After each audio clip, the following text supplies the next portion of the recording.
तुम्ही आजची ही रेसिपी पाहिलात तर तुम्हाला बाहेरून इडली डोसा बॅटर आणायची गरज लागणार नाही, कारण हे 2 in 1 रेसिपी आपण घरीच बनवणार आहोत. त्यापासून आपण सॉफ्ट स्पॉन्जी इडली, कुरकुरीत डोसा आणि त्याचबरोबर उत्तप्पा पण बनवू शकतो.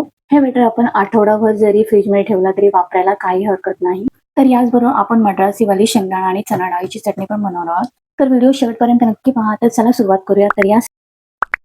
तर यासाठी आपल्याला इथे लागणार आहे इडलीचा तांदूळ. ते दुकानात आपण गेल्यानंतर दुकानवाल्याला खास बोलायचं आपल्याला इडली तांदूळ द्या. तर हे अशा प्रकारे तांदूळ असतो. तर ते इडली तांदूळ मी घेतलेला आहे 2 वाटी आणि त्याचबरोबर मी उडद डाळ घेतलेली आहे 1 वाटी. थोडीशी कमी आहे. आणि मग याच्यावरून घेतलेला आहे 1 वाटी पोहा आणि थोडीशी मेथी दाणा घेतलेला आहे. तुम्ही इथे पोह्यांच्या ऐवजी शिळा भात घेतलात तरी चालेल, पण शिळा भात आपल्याला ग्राइंड करताना घ्यायचा आहे. पोहे आणि शिळ्या भाताचा वापर फक्त इडली सॉफ्ट आणि स्पॉन्जी होण्यासाठी करतो. त्यामुळे याच्यामध्ये तुम्हाला सोडा, इनोची काही गरज लागणार नाही.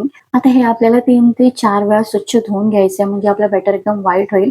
नंतर आपल्याला भरपूर सारं पाणी घालून 4 ते 5 तास भिजत ठेवायचं आहे. 4 ते 5 तास इथे झालेले आहेत. तर आता हे मिक्सर ग्राइंडमध्ये पाणी काढून ग्राइंड करायला घेऊया. थोडं पाणी टाकून आपल्याला ग्राइंड करायचंय, जास्त पाणी नाही टाकायचंय. जेवढं घट्ट असेल तेवढं चांगलं आहे. ग्राइंड करताना आपल्याला लक्ष द्यायचं, आपल्याला जास्त जाड नाही ठेवायचं, जास्त बारीक नाही म्हणजे आपल्याला रव्यासारखं बॅटर तयार करायचं आहे. तर इथे आपला बॅटर परफेक्ट तयार आहे. मस्तपैकी हाताने आपल्याला ते मिक्स करायचं आहे. जेवढं हाताने फिरवा तेवढा आपला फर्मेंटेशन चांगलं होतं. आता इथे हाताने व्यवस्थित हलून झालेलं आहे. आता हे झाकण लावून मी रात्रभर ठेवलेलं आहे फर्मेंटेशनसाठी आणि याच्यावरती मी लीडवाला असं झाकण ठेवलं होतं. त्याच्यावरती मी कागदाचा म्हणजे हवा जाता कामा नये म्हणून मी कागदाचा तुकडा ठेवलेला.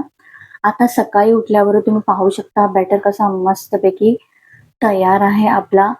अगदी असा बॅटर आपला तयार झाला पाहिजे, तुम्ही पाहू शकता. आता हे चम्मचने एकदा मिक्स करून घेऊया. जास्त पण आपल्याला चम्मचने ढवळायचं नाहीये. आता हे मी वेगळ्या भांड्यात काढून घेते. तुम्ही बॅटर तयार करताना जरा मोठ्याच भांड्याचा वापर करा. आता ह्याच्यातलं थोडं बॅटर मी वेगळ्या भांड्यात काढून घेते. आता हे वेगळं बॅटर काढल्यानंतर मग आपल्याला त्याच्यामध्ये मीठ टाकून हे व्यवस्थित मिक्स करून घ्यायचं आहे. इथे मी काही इनो, सोडाचा वापर न करता आपला बॅटर एकदम परफेक्ट झालेला आहे. फक्त मीठ टाकून इथे इडली साच्याला तेल लावून मग हे बॅटर इडली साच्यामध्ये टाकून घेऊया. तुम्ही अशा पद्धतीने सेम टू सेम बनवला तर तुमचा बॅटर परफेक्ट होईल आणि तुमची इडली, डोसा किंवा तुम्हाला उत्तप्पा बनवायचा आहे ते पण तुमचं मस्तपैकी तयार होईल आणि बॅटर पण मस्त 8-10 दिवस चांगलं फ्रीजमध्ये राहू शकतो. एकदा तुम्ही अशा पद्धतीने घरी बनवलात तर तुम्ही नेहमी असंच घरी बॅटर तयार करणार, तुम्हाला बाहेरून आणायची गरज लागणार नाही. तर इथे मी गॅसवरती ऑलरेडी पाणी ठेवलेलं म्हणजे इडलीच्या भांड्यामध्ये आणि मग 10 मिनिटं आपल्याला स्टीम करून घ्यायचे आहे. आता आपल्याला मस्तपैकी मद्रासी स्टाईलवाली चटणी बनवायची आहे. सर्वात पहिले आपल्याला इथे गॅसवरती पॅन ठेवून मग 2 टेबलस्पून ऑइल घेऊन ऑइल गरम झाल्यानंतर इथे मी कांदा घेतलेला आहे आणि कांदा थोडंसं फ्राय करून घेऊया. थोडंसं हलकंसं लालसर होईपर्यंत आपल्याला फ्राय करायचं आहे. आणि इथे आपण हिरवी मिरची तिखट प्रमाणे टाकू शकतो. जेवढं तुम्ही तिखट खाऊ शकता तेवढं ती मिरची टाकून घ्या. आता कांदा आणि मिरची तेलामध्ये व्यवस्थित फ्राय करून घेऊया. फ्राय झाल्यानंतर आपण हे मिक्सर ग्राइंडमध्ये काढून घेऊया. पण लगेच आपल्याला ग्राइंड नाही करायचंय, थोडं थंड होऊन द्यायचंय, मगच आपल्याला ग्राइंड करायला घ्यायचं आहे. आता त्याचबरोबर आपण इथे कढीपत्त्याची पानं आणि लसणाच्या पाकळ्या थोड्या घेतलेल्या आहेत. त्याचबरोबर इथे मी 3 टेबलस्पून शेंगदाणे घेतलेले आहेत, छिलका काढून घेतला आणि भाजकी चणा डाळ 3 टेबलस्पून, त्याचबरोबर चवीनुसार मीठ आणि पाणी टाकून आपल्याला याचं पेस्ट, अशी बारीक पेस्ट तयार करायची आहे. आणि याच्यात थोडं जास्त पाणी टाका, म्हणजे एकदम पण पातळ नाही आणि एकदम पण घट्ट नाही, असं मीडियम कन्सिस्टन्सी आपल्याला बनवायची आहे. आणि त्याचबरोबर आता इथे आपण तडका देऊया. आता तडक्यासाठी मी इथे ऑलरेडी तेल गरम केलेलं आहे तडका पॅन मध्ये आणि त्याचबरोबर इथे राई, लाल मिरची आणि कढीपत्ता देऊन हिचा तडका आपला तयार झाला. आता हा तडका आपण या चटणीमध्ये, आता तडका याच्यामध्ये चटणीमध्ये टाकून घेऊया आणि तोपर्यंत आपली इडली पण स्टीम झाली की नाही ते पाहूया. तर इथे आपली इडली स्टीम झालेली आहे, 10 मिनिटं झालेली आहेत. तर इडली पण स्टीम झालेली आहे, पण हे थंड झाल्याच्या नंतरच आपल्याला हे काढायचं आहे. गरम गरम थोडं काढलं की थोडं चिटकलं जातं. आता इडली आपली काढून झाल्यानंतर तुम्ही पाहू शकता मस्तपैकी सॉफ्ट आणि स्पॉन्जी इडली आपली तयार आहे. असं बॅटरमुळे माझी मस्तपैकी इडली सॉफ्ट आणि स्पॉन्जी तयार झाली.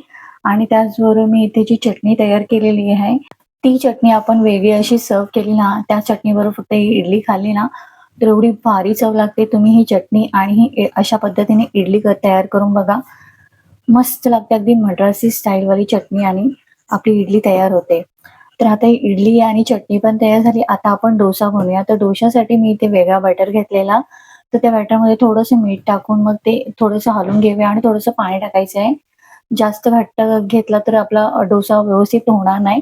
तोपर्यंत मी इथे गॅसवरती डोसा पॅन ठेवलेला. डोसा पॅन गरम झाल्यानंतर मग थोडंसं आपण त्याच्यावरती ऑइल स्प्रेड करून घेऊया आणि त्याच्यानंतर मग याच्यावर पाणी शिंपडून घ्यायचं आपल्याला. म्हणजे जे एकदम जास्त तापलेला असतो तवा तो थोडा टेम्परेचरवरती येतो आणि आता हे पुसून घेऊया आपण. टिश्यूने वगैरे किंवा कापडाने पुसून घ्यायचं आणि त्याच्यानंतर आपल्याला याच्यामध्ये बॅटर चम्मचने घेऊन मग ते हळू फिरवायचं आपल्याला. एकदम हलक्या हाताने फिरून घ्यायचं आहे अशा पद्धतीने. 2 सेकंदानंतर आपण याच्यावरती ऑइल स्प्रेड करून घेऊया. डोसा जसं खालून शिजत जाईल तसं तो साइडून कॉर्नर सोडेल.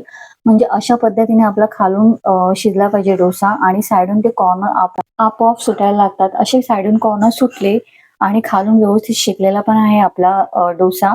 मग असा हलक्या हाताने आपल्याला उचलून ते टर्न करायचं आहे आणि आपला मस्तपैकी कुरकुरीत असा डोसा तयार आहे. तुम्ही तव्यावरून उचलतानाच पाहिलं असेल की आपला डोसा एकदम कुरकुरीत तयार झालेला आहे.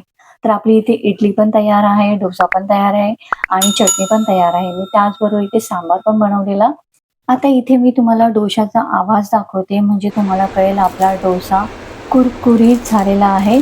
अशा पद्धतीने तुम्ही स्टेप्स फॉलो केला, अशा पद्धतीने जर बॅटर तयार केला तर तुमचा परफेक्ट होईल. तर मंडळी रेसिपी आवडली असेल तर लाईक करा, शेअर करा आणि अशाच नवीन रेसिपीसाठी विप्स होम चॅनलला सबस्क्राईब करा. तोपर्यंत नमस्कार.